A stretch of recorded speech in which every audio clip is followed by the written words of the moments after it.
Everyone, welcome back to my channel. So friends, ನಾನು ಈ ದಿನ ಈ ವಿಡಿಯೋದಲ್ಲಿ ಟಿ ನರಸೀಪುರದಲ್ಲಿ ನಡೆಯುವ ಗುಂಜಾ ಲಕ್ಷ್ಮೀ ನರಸಿಂಹಸ್ವಾಮಿಯ ಒಂದು ಹಬ್ಬ ಅಂದರೆ ತೇರು ಉತ್ಸವ ಅಂತ ಕರೀತಾರೆ.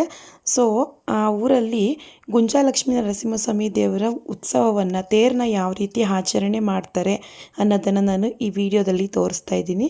ಸೊ ಹಾಗಾಗಿ ಎಲ್ಲರೂ ಕೂಡ ಈ ವಿಡಿಯೋವನ್ನು ಸ್ಕಿಪ್ ಮಾಡ್ದೇ ಫುಲ್ ವಿಡಿಯೋ ವಾಚ್ ಮಾಡಿ ಅಂತ ಕೇಳ್ಕೊತೀನಿ.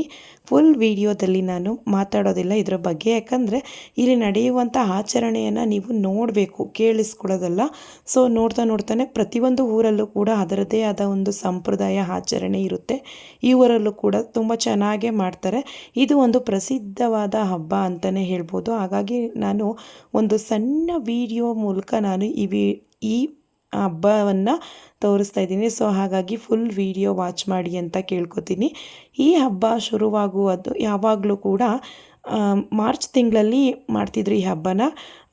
ಈ ಬಾರಿ ಅಂದರೆ ಈ ಹಬ್ಬ ಆಗಿರೋದು ಏಪ್ರಿಲ್ ತಿಂಗಳಲ್ಲಿ, ಈಗ ಮೇ ಅಲ್ವಾ, ಮೇ ತಿಂಗಳಲ್ಲಿ ಅಪ್ಲೋಡ್ ಮಾಡ್ತಾಯಿದ್ದೀನಿ. ಸೊ ಹಾಗಾಗಿ ಮೊದಲು ನಾನು ನಿಮಗೆ ಸಾರಿ ಕೇಳ್ತೀನಿ, ಯಾಕಂದರೆ ಹಲವಾರು ಕಾರಣಗಳಿಂದ ನಾನು ಈ ವಿಡಿಯೋವನ್ನು ಅಪ್ಲೋಡ್ ಮಾಡೋದಕ್ಕಾಗಲಿಲ್ಲ. ಸೊ ಹಾಗಾಗಿ ಇದನ್ನು ಹಾಗೆ ಉಳಿಸ್ಕೋಬೋದು ವಿಡಿಯೋನ ಅಪ್ಲೋಡ್ ಮಾಡ್ದೇ. ಆದರೆ ನಾನು ಒಂದು ಉದ್ದೇಶದಿಂದ ಈ ವಿಡಿಯೋ ಮಾಡುವಂಥದ್ದು, ಕೆಲವೊಂದು ಊರಿನ ಹಬ್ಬಗಳ ಬಗ್ಗೆ, ಕೆಲವೊಂದು ಊರಿನ ಪದ್ಧತಿಗಳ ಬಗ್ಗೆ, ಆ ಊರಲ್ಲಿ ಯಾವ ರೀತಿ ಹಬ್ಬ ಮಾಡ್ತಾರೆ, ಒಬ್ಬೊಬ್ರಿಗೆ ಅದನ್ನು ತಿಳ್ಕೊಬೇಕು ಅನ್ನೋ ಒಂದು ಕುತೂಹಲ ಇರುತ್ತಲ್ಲ, ಅದನ್ನಾದರೂ ತಿಳ್ಕೊಳ್ಳಿ. ಈ ಊರಲ್ಲಿ ಯಾವ ರೀತಿ ಹಬ್ಬನ ಮಾಡ್ತಾರೆ ಅನ್ನೋದ್ರ ಬಗ್ಗೆನಾದರೂ ಜನಗಳು ತಿಳ್ಕೊಳ್ಳಿ ಅನ್ನೋ ಒಂದು ದೃಷ್ಟಿಯಿಂದ ನಾನು ಈ ವಿಡಿಯೋನ ಮಾಡ್ತಾ ಇರುವಂಥದ್ದು. ಸೊ ಈ ಹಬ್ಬನ ಯಾವಾಗಲೂ ಅಷ್ಟೇ ಮಧ್ಯಾಹ್ನ 12 ಗಂಟೆಗೆ ಶುರು ಮಾಡುವಂಥದ್ದು. ದೇವಸ್ಥಾನಗಳಲ್ಲಿ ಅಭಿಷೇಕ ಎಲ್ಲ ಆದಮೇಲೆ ಆ ದೇವರಿಗೆ ಉತ್ಸವ ಮೂರ್ತಿಯನ್ನು ತಂದು ಕೂರಿಸಿ ಇಲ್ಲಿ ತೇರು ಬೀದಿ ಅಂತಿರುತ್ತೆ. ಬೀದಿ ಸುತ್ತ ದೇವರು ಅಂದರೆ ತೇರನ್ನ ಎಳ್ಕೊಂಡು ಬರ್ತಾರೆ. ತೇರು ಬೀದಿ ಅಂತ ಇರುತ್ತಲ್ಲ, ಅಲ್ಲಿ ಬಂದು ತೇರು ನಿಂತ್ಕೊಬಿಡುತ್ತೆ. 3 ದಿನ ಅಲ್ಲೇ ಇರುತ್ತೆ. 3 ದಿನ ಆದಮೇಲೆ ತಳ್ಕೊಂಡು ಬಂದು ನಿಲ್ಲಿಸುವಂಥ ಸಂಪ್ರದಾಯ. ಸೊ ಮೊದಲು ತೇರು ಅಷ್ಟೇ ಅಲ್ವಾ ಅಂತ ನಾವು ಅಷ್ಟೊಂದು ಗಮನ ಹರಿಸ್ತಿರ್ಲಿಲ್ಲ. ಆದರೆ ಇದೇ ಊರಲ್ಲಿ ಹುಟ್ಟಿ ಬೆಳೆದಿರೋರು ಇದನ್ನು ಊರಹಬ್ಬ ಥರ ಆಚರಣೆ ಮಾಡ್ತಾರೆ. ಅಂದರೆ ಬೋನಿ ಸಕ್ರೆ ಥರ ಮಾಡೋದು, ಜನಗಳಿಗೆ ಕೊಡೋದು, ಕುಂಕುಮ ಕೊಡೋದು, ಮತ್ತು ಪ್ರತಿಯೊಂದು ಅಂಗಡಿಗಳಲ್ಲಿ ತೇರು ಬೀದಿ ಅಂತ ಇರುತ್ತಲ್ಲ, ಅಲ್ಲಿ ದಿನಸಿ ಅಂಗಡಿ, ಜ್ಯುವೆಲರಿ ಶಾಪ್, ಪ್ರತಿಯೊಂದು ಅಂಗಡಿಯವರು ಕೂಡ ಪ್ರಸಾದವನ್ನು, ಅಲ್ಲಿ ಬಂದಂತಹ ಭಕ್ತಾದಿಗಳಿಗೆ ಪ್ರಸಾದವನ್ನು ಹಂಚೋದು, ಪುಳಿಯೋಗರೆ, ಸ್ವೀಟ್, ಪೊಂಗಲು, ಆ ರೀತಿ ಪ್ರಸಾದವನ್ನು ಹಂಚ್ತಾರೆ. ಸೊ ಒಂಥರ ಡಿಫ್ರೆಂಟ್ ಅಂತ ಅನಿಸುತ್ತೆ. ಎಲ್ಲಾದರೂ ತೇರು ನಡೆದ್ರೆ ದೇವಸ್ಥಾನಗಳಲ್ಲಿ ಊಟದ ವ್ಯವಸ್ಥೆ ಮಾಡಿರ್ತಾರೆ. ಇಲ್ಲೂ ಕೂಡ ದೇವಸ್ಥಾನಗಳಲ್ಲಿ ಊಟದ ವ್ಯವಸ್ಥೆಯನ್ನು ಮಾಡಿಸಿರ್ತಾರೆ. ಆದರೂ ಕೂಡ ಪ್ರತಿಯೊಂದು ಅಂಗಡಿಯವರು ಕೂಡ ಪ್ರಸಾದ ವಿತರಣೆಯನ್ನು ಇಟ್ಕೊಂಡಿರ್ತಾರೆ. ಒಂಥರ ಡಿಫ್ರೆಂಟಾಗಿರುತ್ತೆ ಇಲ್ಲಿನ ಸಂಪ್ರದಾಯ ಅಂತಲೇ ಹೇಳ್ಬೋದು. ಸೊ ನಾವು ತೇರು ಮುಂದೆ ಹೋದ್ಮೇಲೆ ದೇವಸ್ಥಾನದೊಳಗಡೆ ಬಂದು ಗುಂಜಾಲಕ್ಷ್ಮೀ ನರಸಿಂಹಸ್ವಾಮಿ ದೇವರ ದರ್ಶನ ಮಾಡಿ, ನಂತರ ಪಕ್ಕದಲ್ಲೇ ಇರುವಂತಹ ಲಕ್ಷ್ಮೀ ದೇವಿಯವರ ದರ್ಶನವನ್ನು ಕೂಡ ನಾವು ಮಾಡ್ಕೊಂಡು ಈಗ ತೇರು ಬೀದಿಗೆ ಬಂದಿದ್ದೀವಿ.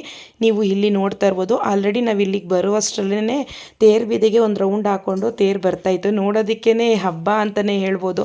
ಎಷ್ಟು ಜನ ಇರ್ತಾರೆ ಅಂದರೆ ಈ ಸರಿ ನಾವು ಕೆಳಗಡೆ ನಿಂತ್ಕೊಂಡು ನೋಡೋದಕ್ಕೆ ಆಗಲಿಲ್ಲ, ಅಷ್ಟು ಕ್ರೌಡ್ ಅನಿಸ್ತಾಯಿತ್ತು. ಹಾಗಾಗಿ ಒಂದು ಮನೆ ಡೋರ್ ಓಪನ್ ಆಗಿತ್ತು.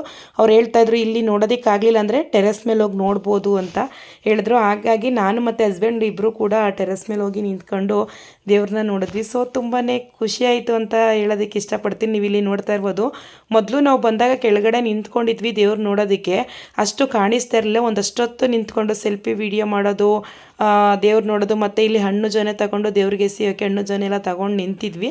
ಆದರೆ ಇಲ್ಲಿ ನಿಂತ್ಕೊಳ್ಳೋಕ್ಕಾಗಲ್ಲ ಅಂತ ಅನಿಸ್ತು. ಯಾಕಂದರೆ ಈ ಸರಿ ಯಾಕೋ ಗೊತ್ತಿಲ್ಲ, ಒಂದು ಕಡೆ ಸೈಡ್ ಫುಲ್ಲು ದೇವ್ರು ಬಂದ್ಬಿಡ್ತು. ಅದೇ ಜಾಗದಲ್ಲಿ ನಾವು ನಿಂತಿರೋದು. ಮೇಲ್ಗಡೆ ನಿಂತ್ಕೊಂಡು ನೋಡಿದ್ವಿ, ಇಲ್ಲಿ ನಿಂತಿದ್ರೆ ನಮ್ಗೆ ಹಿಂಸೆ ಆಗ್ಬಿಡೋದು. ಮೇಲೆ ಬಂದಿದ್ದೆ ಬೆಸ್ಟ್ ಆಯಿತು ಅಂತಲೇ ಅನ್ನಿಸ್ತು. ತುಂಬ ಚೆನ್ನಾಗಿ, ಎಷ್ಟು ಜನ ಕ್ರೌಡ್ ಆಗಿದ್ರು ಅಂದರೆ ಮೇಲೋಗಿ ನಿಂತ್ಕೊಂಡಾಗಲೇ ನಮಗೆ ಗೊತ್ತಾಗಿದ್ದು. ಸೊ ಫ್ರೆಂಡ್ಸ್, ಈ ವಿಡಿಯೋವನ್ನು ಫುಲ್ ವಿಡಿಯೋ ವಾಚ್ ಮಾಡಿ ಅಂತ ಕೇಳ್ಕೊತೀನಿ.